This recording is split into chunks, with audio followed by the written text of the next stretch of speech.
Dr. Minho walked down the long corridor of the space station, feeling nervous about his new assignment. The floors made soft clicking sounds under his feet as he carried his electronic tablet closer to his chest. Today was different from his usual work in the lab. Today he had to teach an alien about humans in ways he never imagined. The cultural exchange wing looked much cleaner than the rest of the station. White walls stretched in every direction, and bright lights made everything look almost too perfect. Minho stopped at door number 7 and took a deep breath. Behind this door waited Kira, and she was nothing like any human he had ever met. When the door slid open with a quiet whoosh, Minho saw her immediately. Kira was huge, almost reaching the ceiling of the room. Her body looked like it was made of dark green armor, shiny and smooth like a beetle's shell. But what really caught his attention were her eyes. She had dozens of them, all clustered together on each side of her head, and each one seemed to be looking at him from a different angle. "Hello, Dr. Minho," came a mechanical voice from a small device attached to her neck. The translator made her sound robot-like, but Minho could sense something curious and friendly in the way she moved toward him. Minho had read about the Thekra people before this meeting. They lived in giant colonies like ants or bees, with millions of individuals all working together. Their queens decided everything, including when and how they would have babies. The process was simple for them. When the queen released special chemicals into the air, certain members of the colony would automatically start the reproduction process. No dating, no romance, no choice at all. "I am very interested in learning about human reproduction," Kira said through her translator. "My research shows that humans do things very differently from my people. This confuses me, but I want to understand." Minho sat down at the table and opened his tablet. He had spent hours choosing the right educational video for this moment. It needed to be scientific enough to satisfy Kira's academic needs, but simple enough to explain concepts that might seem completely strange to her. "Before we begin," Minho said carefully, "I should tell you that human reproduction is not just about biology. For humans, it involves emotions, personal choices, and relationships. This might be very different from what you know."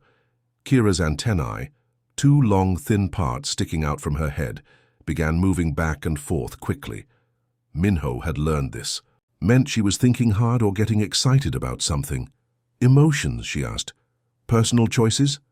"These words do not translate well. In my colony, reproduction happens when the queen commands it. Individual feelings do not matter." "How can emotions be part of creating new life?"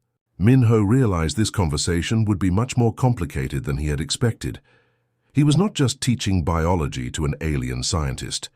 He was about to explain what made humans fundamentally human to someone whose entire species worked like a machine. "Let me show you this video," Minho said, pressing play on his tablet. "It will help explain the basics first. Then we can talk about the more complex parts of human nature." As the educational video started playing on the large screen in front of them, Minho watched Kira's reaction carefully. Her many eyes all focused on the screen at once, and her entire body became perfectly still. He could tell she was concentrating with every part of her being. The video began with simple diagrams and basic explanations, but Minho knew that even these simple concepts would challenge everything Kira thought she knew about how life worked. He was about to open a door to understanding between two completely different forms of intelligent life, and he hoped he was ready for whatever questions would come next. Dr. Minho walked down the long corridor of the space station, feeling nervous about his new assignment. The floors made soft clicking sounds under his feet as he carried his electronic tablet closer to his chest. Today was different from his usual work in the lab. Today, he had to teach an alien about humans in ways he never imagined. The cultural exchange wing looked much cleaner than the rest of the station. White walls stretched in every direction, and bright lights made everything look almost too perfect. Minho stopped at door number 7 and took a deep breath. Behind this door waited Kira, and she was nothing like any human he had ever met. When the door slid open with a quiet whoosh, Minho saw her immediately. Kira was huge, almost reaching the ceiling of the room. Her body looked like it was made of dark green armor, shiny and smooth like a beetle's shell. But what really caught his attention were her eyes. She had dozens of them, all clustered together, on each side of her head, and each one seemed to be looking at him from a different angle. "Hello, Dr. Minho," came a mechanical voice from a small device attached to her neck. The translator made her sound robot-like, but Minho could sense something curious and friendly in the way she moved toward him. Minho had read about the Thekra people before this meeting. They lived in giant colonies like ants or bees, with millions of individuals all working together. Their queens decided everything, including when and how they would have babies. The process was simple for them. When the queen released special chemicals into the air, certain members of the colony would automatically start the reproduction process. No dating, no romance, no choice at all. "I am very interested in learning about human reproduction," Kira said through her translator. "My research shows that humans do things very differently from my people. This confuses me, but I want to understand." Minho sat down at the table and opened his tablet. He had spent hours choosing the right educational video for this moment. It needed to be scientific enough to satisfy Kira's academic needs, but simple enough to explain concepts that might seem completely strange to her. "Before we begin," Minho said carefully, "I should tell you that human reproduction is not just about biology. For humans, it involves emotions, personal choices, and relationships. This might be very different from what you know." Kira's antennae, two long, thin parts sticking out from her head, began moving back and forth quickly. Minho had learned this. Meant she was thinking hard or getting excited about something. "Emotions?" she asked. "Personal choices?" "These words do not translate well. In my colony, reproduction happens when the queen commands it. Individual feelings do not matter." "How can emotions be part of creating new life?" Minho realized this conversation would be much more complicated than he had expected. He was not just teaching biology to an alien scientist. He was about to explain what made humans fundamentally human to someone whose entire species worked like a machine. "Let me show you this video," Minho said, pressing play on his tablet. "It will help explain the basics first. Then we can talk about the more complex parts of human nature." As the educational video started playing on the large screen in front of them, Minho watched Kira's reaction carefully. Her many eyes all focused on the screen at once, and her entire body became perfectly still. He could tell she was concentrating with every part of her being. The video began with simple diagrams and basic explanations, but Minho knew that even these simple concepts would challenge everything Kira thought she knew about how life worked. He was about to open a door to understanding between two completely different forms of intelligent life, and he hoped he was ready for whatever questions would come next. The video started with simple drawings of human bodies, showing the basic differences between men and women. Minho watched as Kira's long antennae began moving faster and faster, like two thin whips dancing in the air. He had learned that this meant she was thinking very hard about what she was seeing. Within the first 5 minutes, Kira held up one tie of her forearms. "Stop, please," her translator said in its flat, mechanical voice. The video paused, and she turned all her compound eyes toward Minho. "These humans, they come in only 2 forms?" "Yes," Minho replied, trying to keep his explanation simple. "We have males and females. That's how we reproduce." Kira's head tilted sideways in a way that would have looked impossible for a human. "In my colony, we have 7 different forms: workers, soldiers, nurses, builders, scouts, breeders, and queens. Each form has a specific job, but you only have 2? Minho nodded. "That's right. But human males and females can do almost any job they want. A human female can be a scientist like you, or a soldier, or a leader. A human male can take care of children, or cook, or be an artist. We don't have fixed roles like your people do." The antennae stopped moving entirely. In the silence that followed, Minho could hear the quiet humming of the space station's air recycling system. Finally, Kira spoke again. "This is confusing. How do your people know what to do if they are not born for a specific purpose?" Before Minho could answer, Kira gestured for the video to continue. As it played, she interrupted again and again with questions that showed just how different their worlds really were. "Your species reproduces in pairs?" she asked, when the video showed a family unit. Her translator made crackling sounds, which Minho had learned meant she was struggling to understand something. "Only two individuals create offspring together." "Yes, that's the normal way for humans," Minho explained. "Two people choose each other and decide to have children together." "Choose?" The word seemed to break something in Kira's understanding. "You mean individual humans select their own reproductive partners, without guidance from leaders or chemical signals?" Minho realized he was watching an alien mind try to process something that challenged everything she knew about life itself. For Kira's people, reproduction was like following a recipe. The queen would release chemicals into the air. Certain members of the colony would respond automatically. A new larvae would be produced in communal nurseries. No individual choice, no personal preference, no emotional connection. "How do they know which partner is correct?" Kira asked. "Who tells them which choice will produce the best offspring?" "Nobody tells them," Minho said gently. "Humans choose. Based on their own feelings and preferences, they look for partners they like, who make them happy, who they want to spend time with." The video continued, showing how human babies develop inside their mothers for 9 months. Kira's posture changed completely. She leaned forward, her armored body making small creaking sounds as she moved. 9 months, she repeated. "The offspring stays inside the parent for 9 months. In my species, we lay eggs that hatch in 3 days. But what really seemed to shock Kira came next. The video explained how human babies need constant care for years after birth. They cannot walk, find food, or protect themselves. They need their parents to feed them, clean them, teach them, and keep them safe. "This is impossible," Kira said, her voice rising even through the translator. "Your offspring require individual attention for years. In my colony, larvae are placed in communal care centers. Specialized workers feed them and train them. After 6 months, they begin their assigned duties. How can your species survive if—" "Parents must spend years caring for each individual offspring." Minho smiled. "That's exactly what makes humans special, Kira. Our children take a long time to grow up, but during that time we teach them everything we know. We give them love, knowledge, and skills. This long childhood is why humans are so creative and adaptable." Kira sat back in her chair, her many eyes blinking in what seemed like waves. "Your species invests enormous resources in each individual offspring.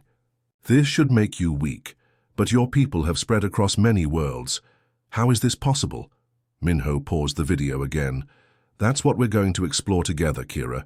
The answer to that question might change how you see everything about human nature."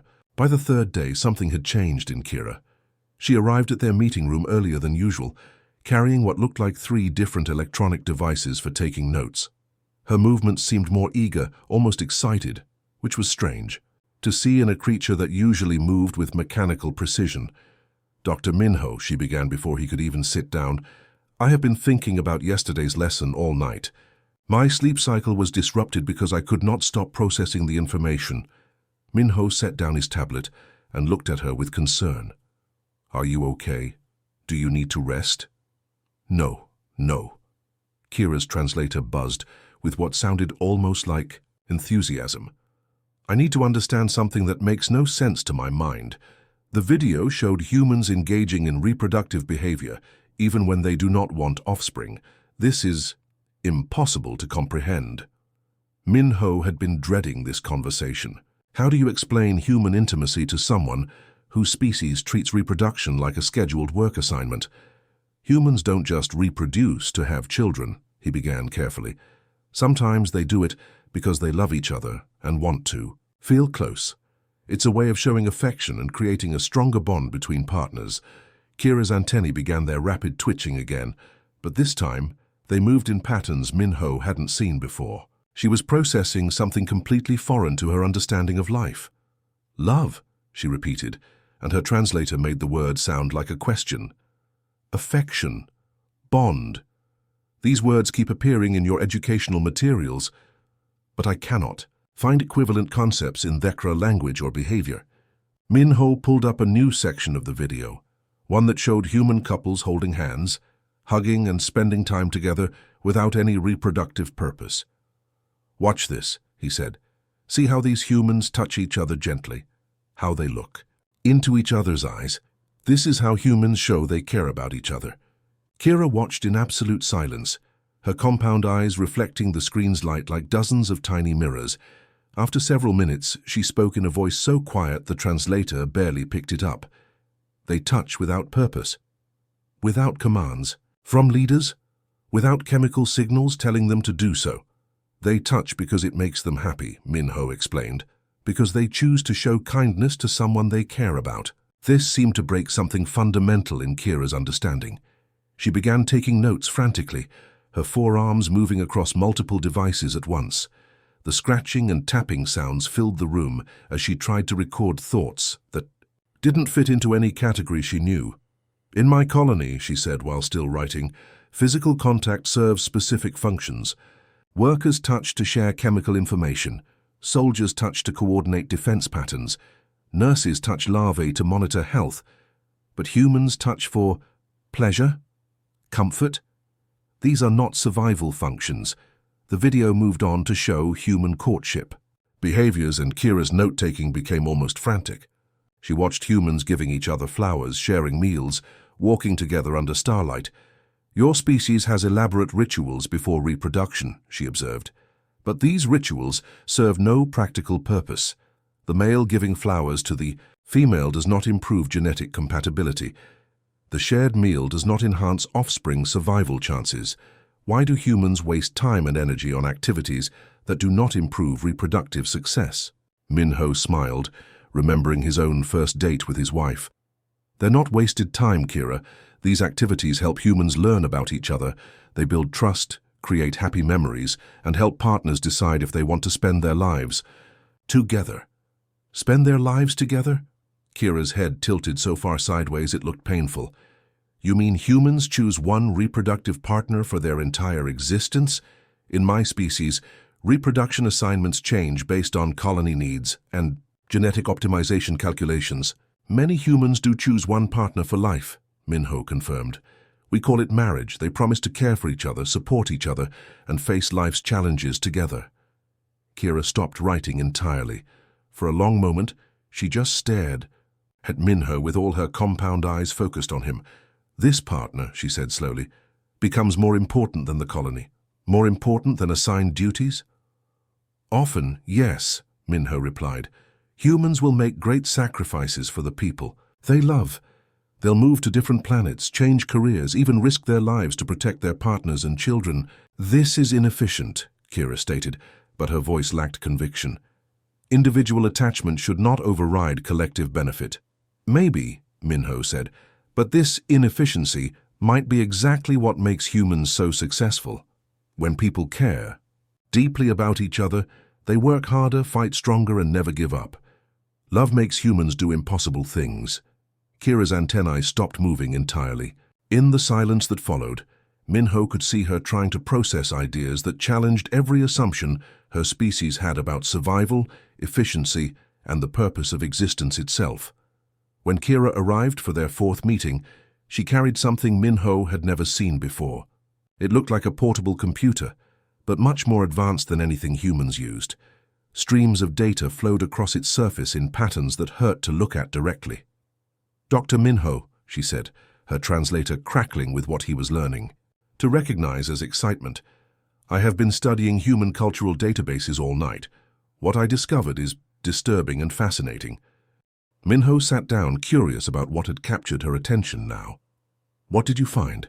Kira activated her device, and holographic images filled the air between them. Pictures of human paintings, sculptures, and architectural designs rotated slowly in the space above the table. "Your art," she said, pointing at the images with one of her forearms. "Everywhere in human art, I see references to reproduction and emotional bonding. Love stories, family portraits, wedding ceremonies. In my culture, art serves functional purposes only. We create things that help the colony work better. But humans create art about feelings." She pulled up more images. Famous paintings of couples, sculptures celebrating motherhood, buildings designed for family gatherings. Minho recognized pieces from Earth's greatest museums, works that had inspired humans for centuries. This painting, Kira said, focusing on a famous portrait of a human family, serves no practical function. It does not teach survival skills or improve colony efficiency. Yet humans spent valuable time and resources creating it. Why? Minho looked at the painting, seeing it through alien eyes for the first time. Because it makes us happy, he said simply. Because it reminds us of what we value most. Art helps humans express feelings we can't put into words. Kira's compound eyes began that shimmering pattern he had noticed before, like light dancing on water. Your literature shows the same patterns, she continued, pulling up excerpts from human books and poems. Stories about individuals choosing partners, families facing challenges together, people sacrificing for love. These themes appear in every human culture, across all your colonies. Love is universal for humans, Minho agreed. Every human society creates stories about it. But this is what confuses me most, Kira said, her antennae beginning their rapid movement. These emotional connections seem to influence everything humans do, including your technology development. She showed him historical data about human technological advancement. Charts and graphs filled the air, showing how human innovation had accelerated over the centuries. I studied your history, she explained. Humans developed better transportation to bring families together across distances. You created communication technology to stay connected with loved ones. Your medical advances focus heavily on protecting children and extending life so families can spend more time together. Minho had never thought about human progress in these terms before. You're saying we invented things because we wanted to take better care of the people we love? Exactly. Kira's translator made a sound that might have been triumph. Your species develops technology not just for efficiency, but to serve emotional needs. This should make you weaker, but instead it has made you incredibly innovative. She pulled up data about human space exploration, showing the rapid expansion of human colonies across the galaxy. When humans colonize new worlds, they do not send only specialized workers like my people would. You send families. Parents and children travel together to unknown planets. This is incredibly inefficient from a survival perspective, yet your colonies succeed at remarkable rates. Minho began to see where her analysis was leading. You think our family bonds help us survive in new places? I believe you're emotional. Connections create something my species lacks, Kira said, her voice becoming more animated through the translator. Humans in families work harder to build safe homes because they are protecting people they love. Parents will endure any hardship to give their children better lives. Couples support each other through difficulties that would break individual colonists. She showed him success rates for different types of colony ships. The data was striking. Human colonies with family groups had survival and growth rates far higher than missions sent by other species using specialized work crews. Your reproductive psychology creates psychological resilience, Kira continued, clearly excited by her discoveries. Humans will fight harder, work longer, and never surrender when they are protecting loved ones. Love makes your species nearly impossible to defeat. Minho felt a strange pride hearing his species described this way. So you think human emotions are actually a survival advantage? More than that, Kira replied, her compound eyes focusing intently on him. I believe human love is the most sophisticated survival adaptation I have ever studied. Other species optimize for individual efficiency or colony coordination, but humans have evolved something far more powerful. You have learned to fight for each other. She paused, and when she spoke again, her mechanical translator somehow managed to convey wonder. Your people will cross impossible distances, face terrible dangers, and sacrifice everything for individuals they care about. This inefficiency has made humans the most successful explorers and colonizers in known space. Minho sat back in his chair, amazed by this alien perspective on human nature. And it all started with learning about human reproduction? The beginning was simple biology, Kira admitted. But now I understand that human reproduction is inseparable from human culture, technology, and success as a species. You do not just create offspring. You create bonds that reshape the entire galaxy. The news spread through the research station like wildfire. By the 5th day of their sessions, Minho found 3 messages waiting on his tablet when he woke up. Scientists from different departments wanted to know about the alien researcher, who was making shocking discoveries about human nature. The first person to knock on their meeting room door was Dr. So Young, a small woman with bright eyes who studied human societies and cultures. Minho had worked with her before and knew she was brilliant but also very direct in her approach. "I heard there's a Thekra researcher here who thinks she's figured out why humans are successful," So Young said, walking into the room without waiting for permission. I had to see this for myself. Kira's antennae twitched rapidly when she saw the new human. "Dr. Minho, who is this individual?" "This is Dr. So Young," Minho explained. "She studies human cultures and societies. I thought she might help answer some of your questions." So Young sat down and looked directly at Kira, with the kind of intense focus that made even other humans uncomfortable. "I've read your preliminary research notes. You really think human love is what makes us successful in space?" "It is not just love," Kira replied, her translator working to keep up with her rapid speech. "It is the entire system of emotional connections that your species has built around reproduction. These connections create psychological structures that do not exist in other species." So Young leaned forward, clearly interested. "What kind of structures?" Kira activated her advanced computer device, filling the air with complex diagrams and data streams. "Observe this pattern," she said, pointing to a 3-dimensional model that showed connections between humans on a colony ship. When humans choose reproductive partners, they do not just create a breeding pair. They create what I call a trust node. This couple then extends trust to their parents, siblings, and eventually children. Each family becomes a small network of individuals who will sacrifice for each other. So Young's eyes widened as she studied the holographic display. "You're mapping human social networks?" "More than that," Kira continued, her excitement growing. "I am showing how these family networks connect to create larger trust systems. Human families form communities. Communities form cities. Cities form nations. Nations form alliances.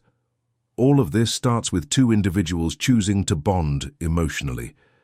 Minho watched as So Young began to understand what Kira was proposing. The alien researcher was suggesting that human civilization itself grew out of the simple act of 2 people falling in love. "My people cannot create these networks," Kira explained. "In Thekra society, individuals serve the collective, but they do not form personal bonds.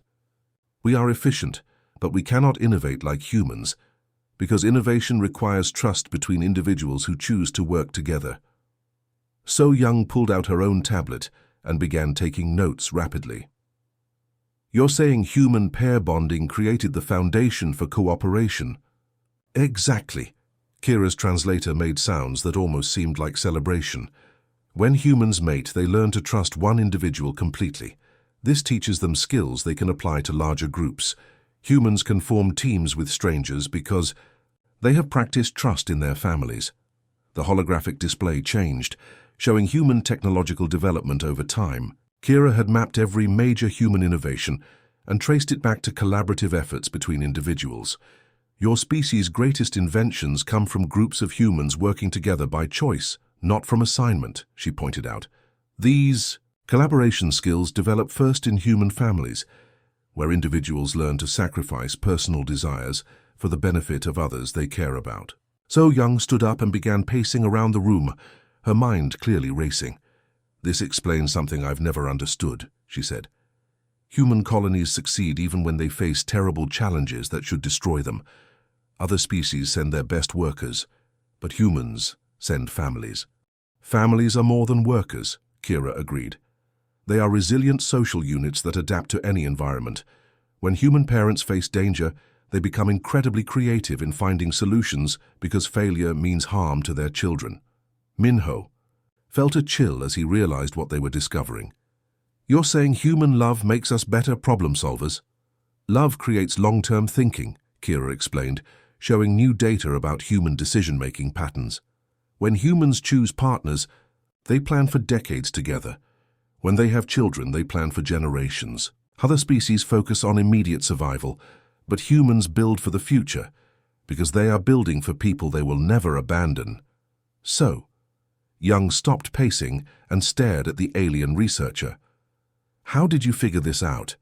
Human anthropologists have studied our own species for centuries without seeing these patterns so clearly.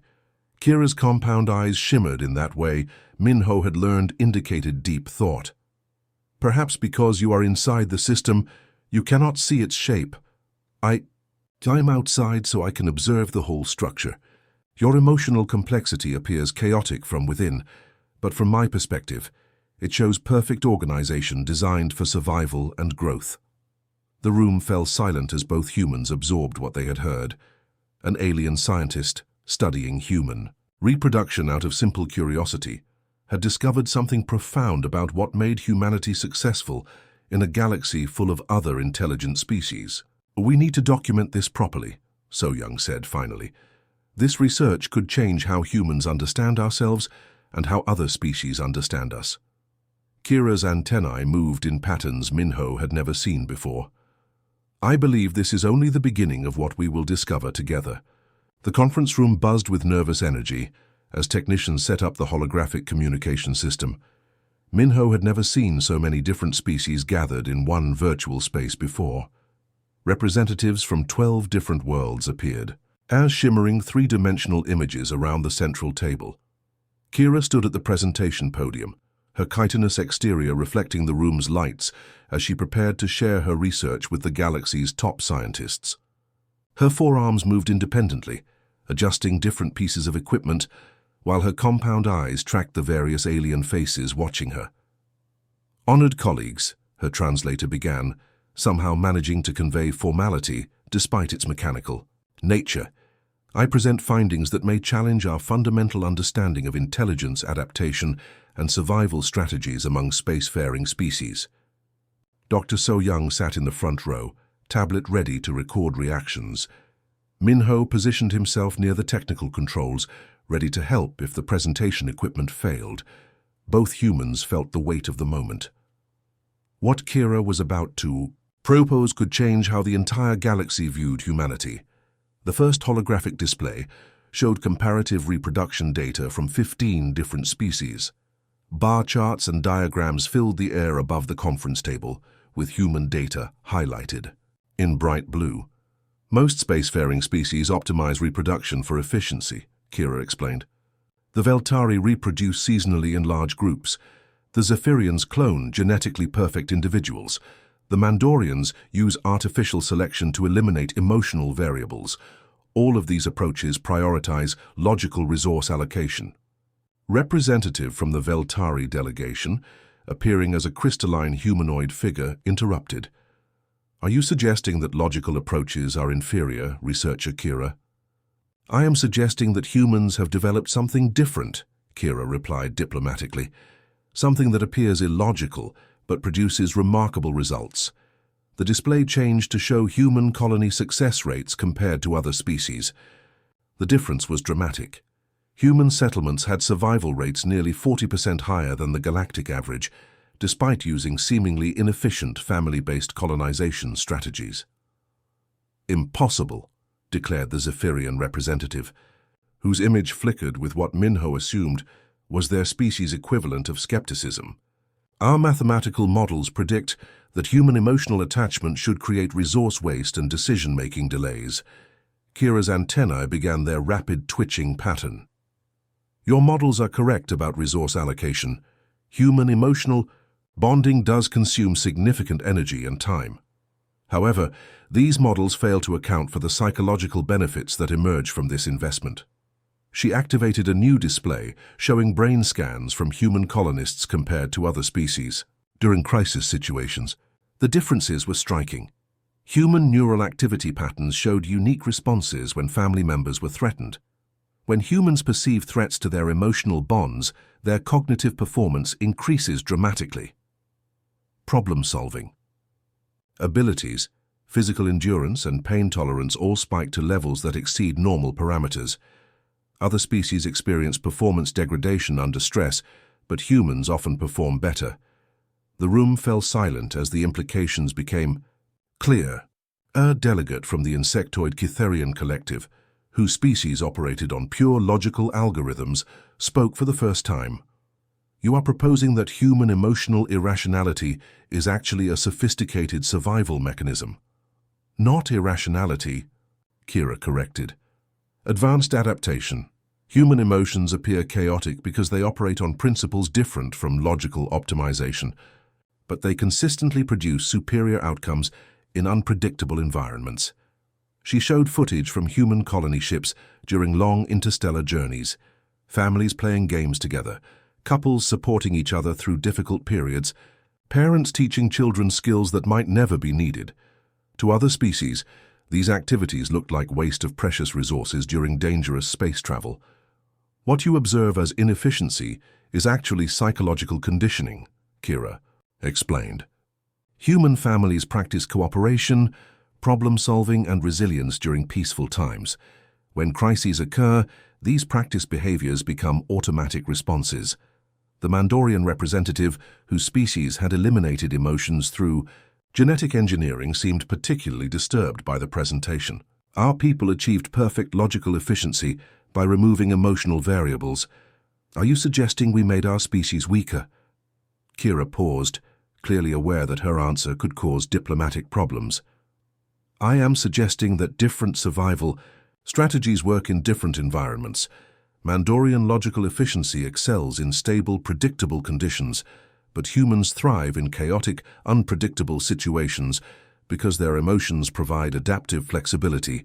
She displayed the final piece of her research: correlation data between human emotional bonding strength and colony success rates. The pattern was undeniable. Human settlements with stronger family structures consistently outperformed those with weaker social bonds. Human reproductive psychology creates what I term cascade resilience, Kira concluded. Individual emotional bonds strengthen family units. Strong families create robust communities. Resilient communities build successful colonies. The entire human expansion across the galaxy can be traced back to two individuals choosing to care about each other more than themselves. The conference room erupted in discussion as delegates began talking rapidly among themselves. Minho could see shock, confusion, and excitement in the various alien expressions around the table.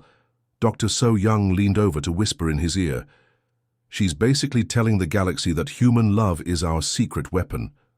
As the initial chaos settled, the Cytherian delegate asked the question everyone was thinking. If human emotional architecture is so effective, should other species attempt to develop similar systems? Kira's compound eyes shimmered as she considered the question.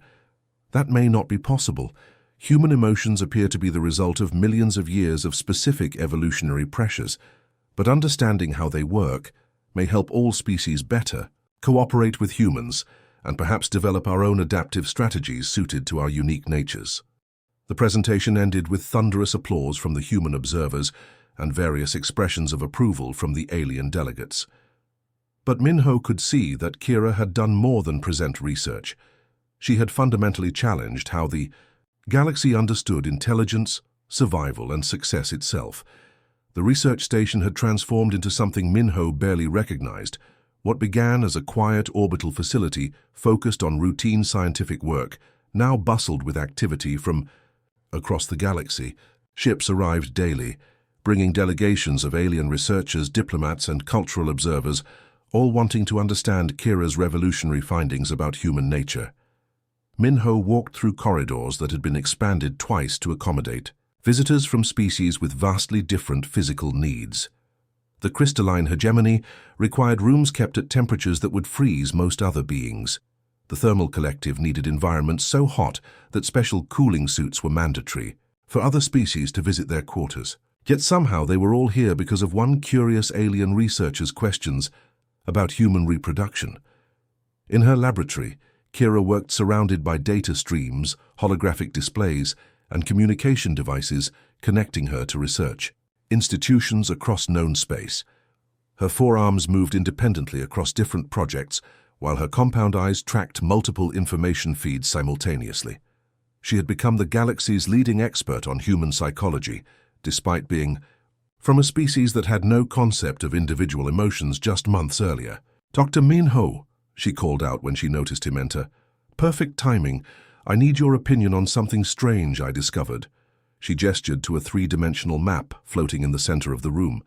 It showed human diplomatic relationships with other species, color-coded by success rates and cooperation levels.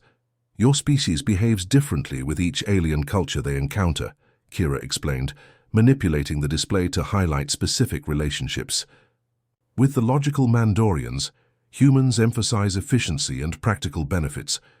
With the honor-focused Kelvari, humans stress loyalty and respect.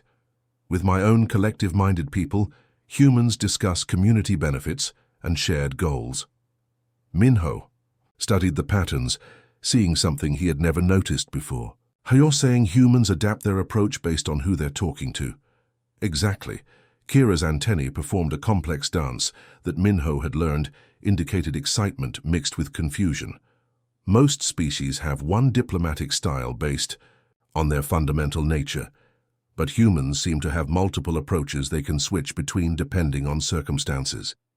She pulled up recordings of human ambassadors in different negotiations.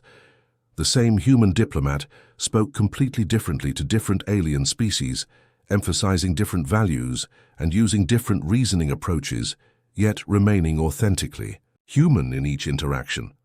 "This should not be possible," Kira continued. "Consistent behavior patterns are fundamental to intelligent species, yet humans maintain core identity while adapting their presentation. It is as if your species has multiple psychological frameworks available simultaneously." Minho realized what she was describing. "You think this comes from human relationships too?" "I believe it originates from your reproductive psychology," Kira confirmed, bringing up new research data. "In human pair bonding, individuals must balance personal desires with partner needs. Parents must understand their children's different personalities and adapt their approach to each child. These skills, developed in families, transfer to larger social interactions." The implications hit Minho like a physical force. "So learning to love different people in different ways makes humans more flexible in all relationships?" "Consider this," Kira said, showing footage from a recent diplomatic crisis. When the thermal collective and crystalline hegemony reached a territorial dispute, both species requested human mediators. Not because humans were neutral, but because humans could understand both perspectives simultaneously. The recording showed human negotiators switching between different communication styles within the same meeting. With the heat-loving thermal representatives, they used passionate, emotional arguments. With the logic-focused crystalline delegates, they presented cold mathematical analyses. Yet both approaches came from the same human diplomatic team. "Your species practices this psychological flexibility every day in your families," Kira observed. "A human parent must be stern with one child, gentle with another, playful with a third, all based on individual needs. This practice creates adults who can adapt their approach to any social situation while maintaining their core values." Dr. So Young entered the laboratory, tablet in hand and expression excited. "Kira, the preliminary results from the interspecies cooperation study are incredible. Every multi-species project that includes humans shows improved success rates, even when humans aren't in leadership positions." "Because humans serve as psychological bridges," Kira replied.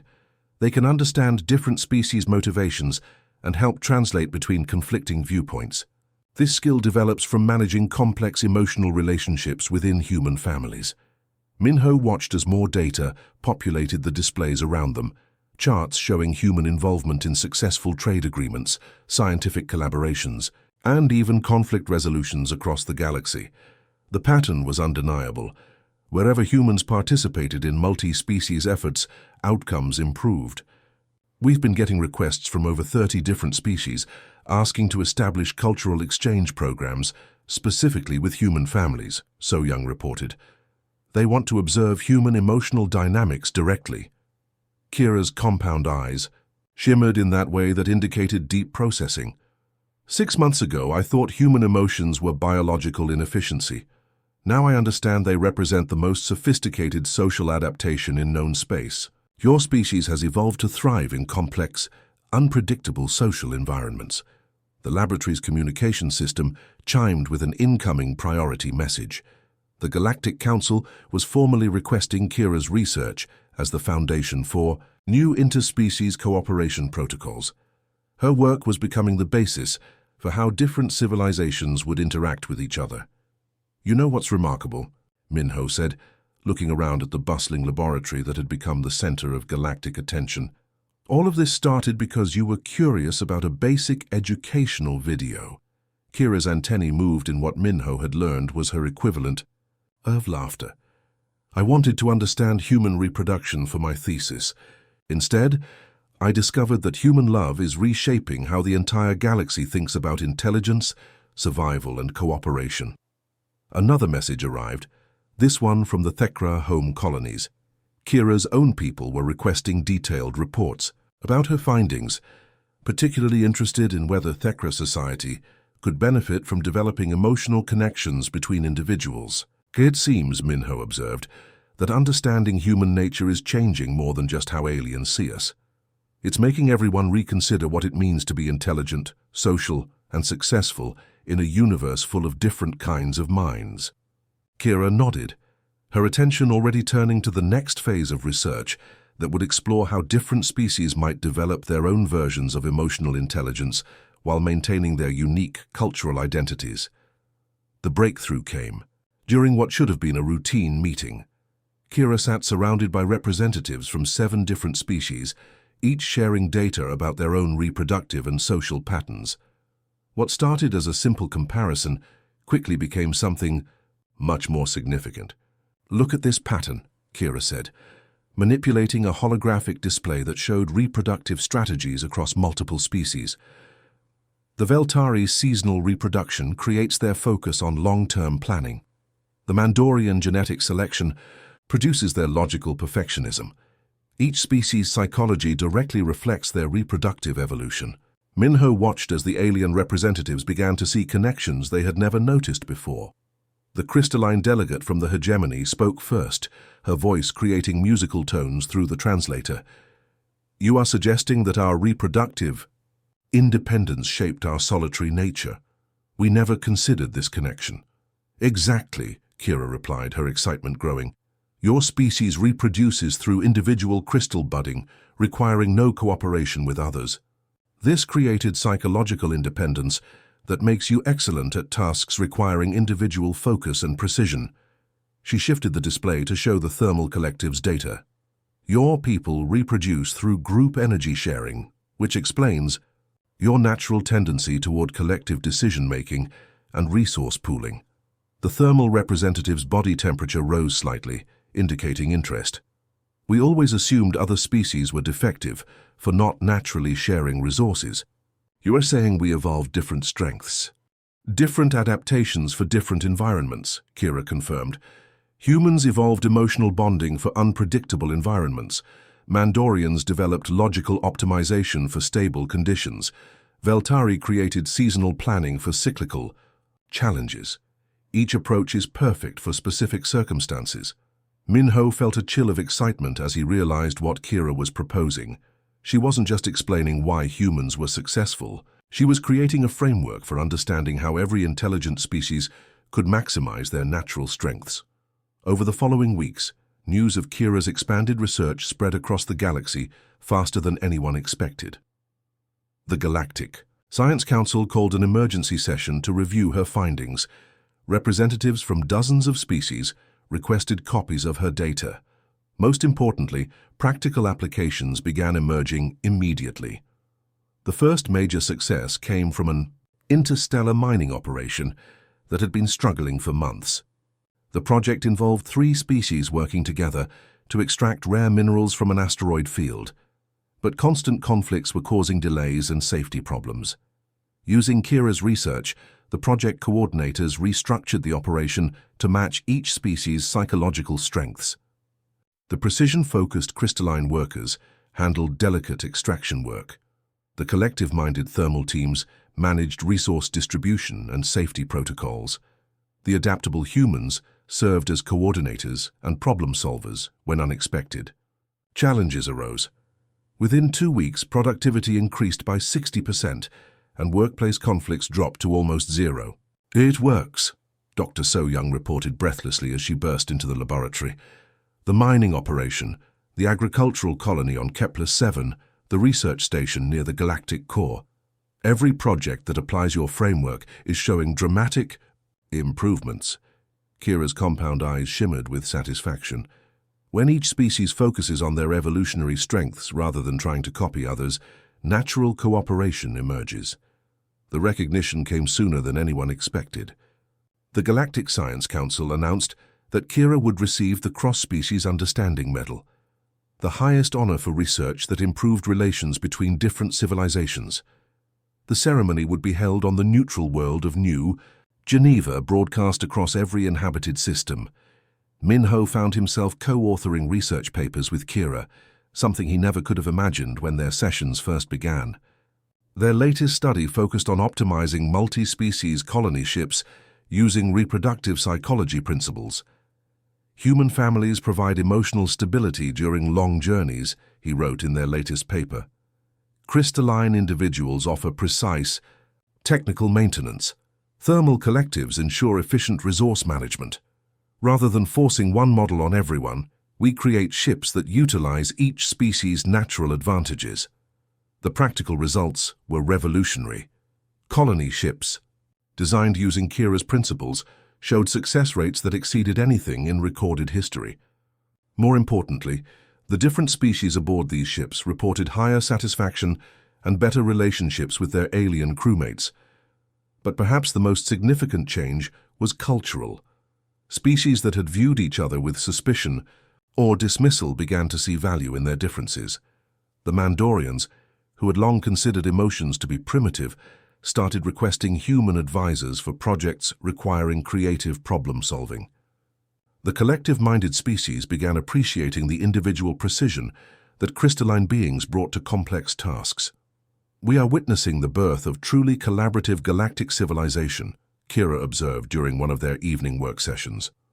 "Instead of each species trying to prove superiority, we are learning to combine our strengths." Minho looked around the laboratory, now permanently expanded to accommodate researchers from across the galaxy. What had begun as a simple cultural exchange between two individuals had evolved into something that was reshaping how intelligent life interacted throughout known space. "You know what I find most interesting?" he said to Kira. "Your own species is changing too. You've started forming individual friendships and professional partnerships that don't exist in traditional Thekra society." Kira's antennae moved in, patterns that express something close to wonder. "Studying human emotions has taught me that efficiency is not the only valuable adaptation. Connection, curiosity, and individual growth also serve evolution's purposes." The transformation was complete. An alien researcher's simple curiosity about human reproduction had become the foundation for a new era of interspecies cooperation, understanding, and mutual respect across the galaxy. The packing process took 3 full days. Kira's laboratory had grown far beyond what any single researcher could transport, filled with data crystals, holographic projectors, and communication devices that connected her to research institutions across the galaxy. Minho helped her sort through months of accumulated work. Amazed at how much had changed since their first awkward meeting. "I cannot take all of this with me," Kira said, her forearms moving through stacks of research materials. "But perhaps that is appropriate. This work belongs to everyone now, not just to one researcher."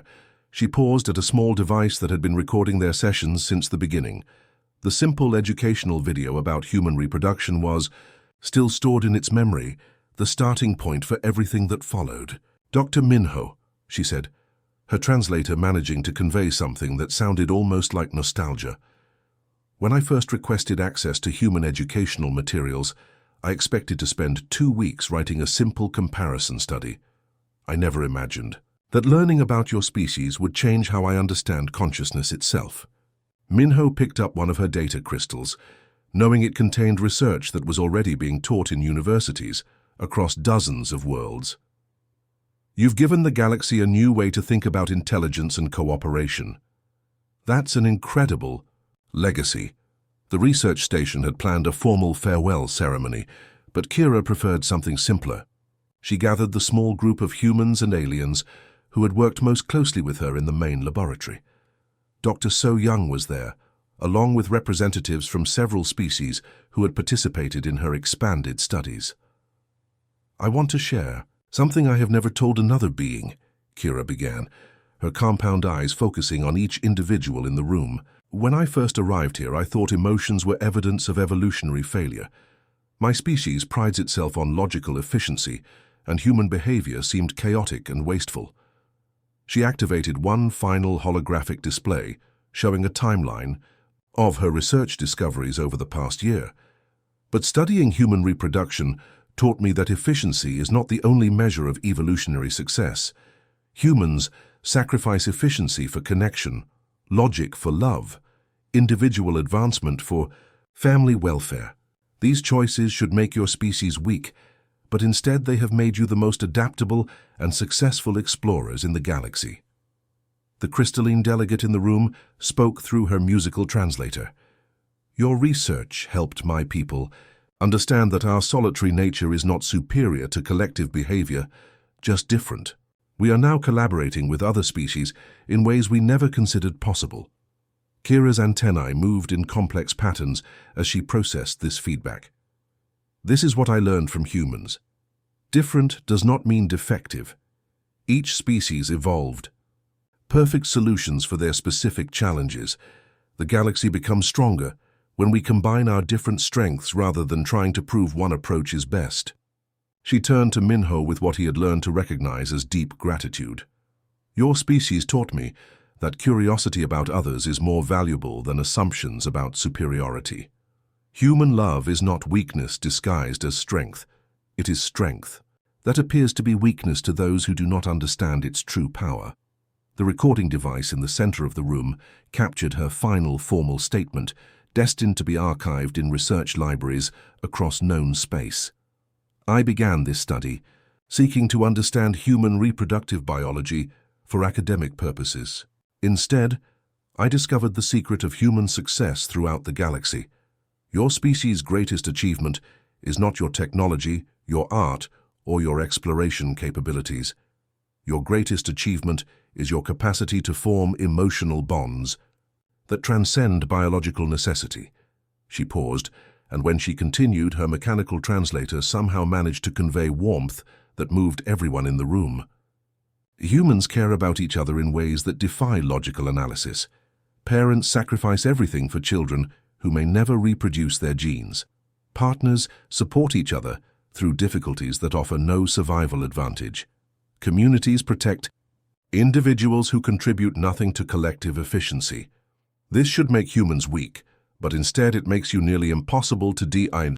Her ship's departure was scheduled for the next morning, but Kira spent her final evening walking through the research station with Minho, visiting all the places where breakthrough discoveries had occurred. "My people are eager to hear about my research," she said, as they stood in the observation deck looking out at the stars. "But they are also nervous. Some Thekra leaders worry that emotional connections might disrupt our collective efficiency." Minho smiled. "Change is always scary, but your research proves that different species can learn from each other without losing what makes them unique." "Perhaps," Kira replied. "I hope my work helps create a galaxy where every species can contribute their natural strengths without feeling pressure to copy others." As her ship prepared for departure, Kira sent one final message to the research station. The transmission was broadcast across the galaxy, carried by news networks and academic institutions to every inhabited world. "I came to understand human reproduction and learned the secret of human success. Your species proves that love is not inefficiency. Love is the engine of exploration, the foundation of courage, and perhaps the most practical adaptation in the universe. Humanity's greatest strength is not your technology or your weapons, but your capacity to care for one another across time and space." In a galaxy that often feels cold and isolated, humans remind us all that connection is not just possible, but essential for true progress. The message ended, but its impact would resonate across the galaxy for generations. A simple question about human biology had become the foundation for a new understanding of intelligence, cooperation, and the true meaning of success in an infinite universe.